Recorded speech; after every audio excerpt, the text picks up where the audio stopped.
ostensibly a luxury brand peddling vehicles with a performance bent, Infiniti has found itself in a tricky place as the market embraces crossovers.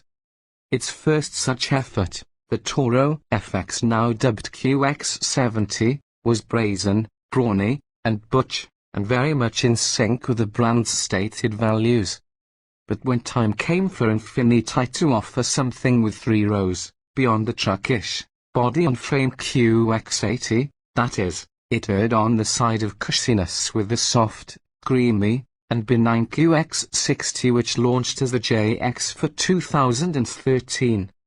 Basically, Infiniti had built itself a Lexus. Now, for its 2016 refresh, Infiniti ventured beyond the normal nip and tuck, adding some chassis tweaks to make its second best-selling model more of an Infiniti. Design-wise, the Infinitization effort brings sterner headlamps, LED fog lamps, and a new fascia with a gaping lower air intake below a mesh grille complete with an enlarged Infiniti badge. There also are revised tailgate and rear bumper designs, new quad limit tail lamps, and new 18 and 20-inch wheels.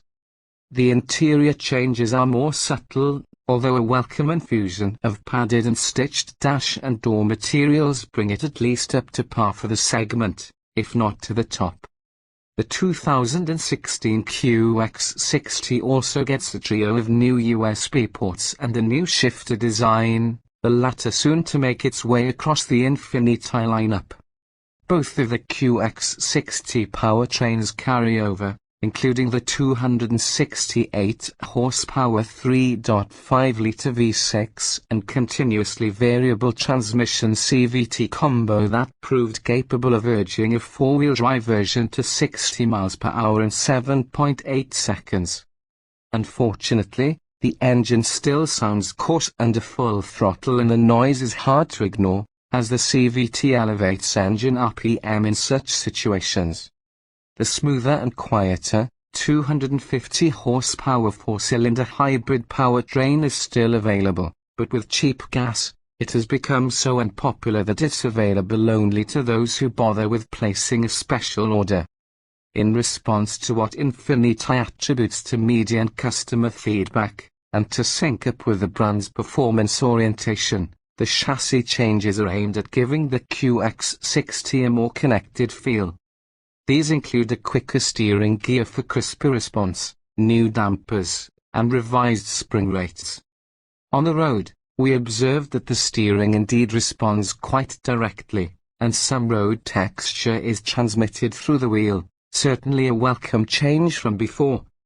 But thanks to the Infiniti's stiffer suspension, the driver isn't the only one who feels the road more. Pavement imperfections large and small can be felt sharply by passengers in all rows.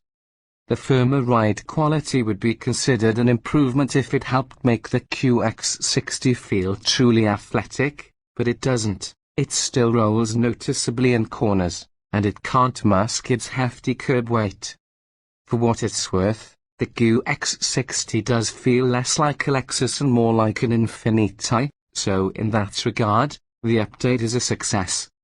But we don't expect too many BMW X5 intenders to defect to Infiniti based on the QX60's dynamics.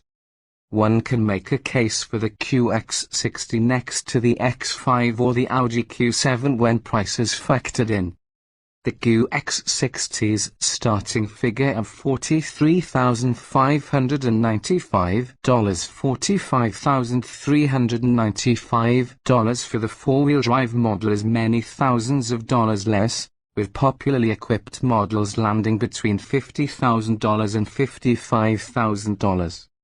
However, next to other competitors like the excellent new Volvo XC90, which starts at $44,945, and the $43,955 Acura MDX, the QX60 loses ground. At the very least, the 2016 QX60 does a good job.